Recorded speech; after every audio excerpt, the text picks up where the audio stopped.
Minkejja li 4 ilu l-Kummissjoni Ewropea tat it-timbru ta' approvazzjoni lil programm ta' ċittadinanza b'investiment li nieda l-Gvern Malti, Jason Azzopardi għadu jemmen fil-protest ġudizzjarju li ressaq il-Partit Nazzjonalista kontra dan il-programm it-tnejn li għadda. Ma għadek temmen fil-protest. Mhux ovvja. Ġudizzjarju ħatibqgħu. Il-protest ma tistax tirtiraħ.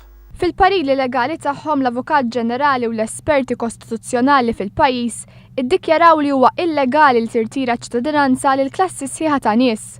Iżda Jason Azzopardi insisti li l-Partit Nazzjonalista qed jgħid lill investituri barranin beware. Propju għaliex għamilt il-protest u għawżajtu minn qabel qed jixtri xi ħaġa li għandha expiry date. Ċara? Fil-protest għamilja ċara, użajna l-prinċipju buyer beware. Jason Azzopardi kellu kliem jibes għal kandidat nazzjonalista Kevin Plumpton li ddikjara li l-programm ta' ċittadinanza b'investiment huwa fl-interess nazzjonali u appella l-oppożizzjoni biex tirtira l-protest ġudizzjarju u taħdem mal-gvern favur l-investiment. Jason Azzopardi wieġeb li Plumpton ma fehm xejn.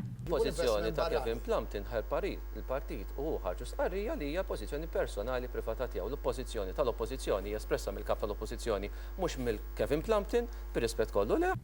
Intant is-Segretarju Parlamentari Owen Bonnici qal li sa nhar-l-erba' il-Gvern se jkun qed jippubblika l-avviż legali emendat għal programm ta' ċittadinanza b'investiment wara l-ftehim mal-Kummissjoni Ewropea.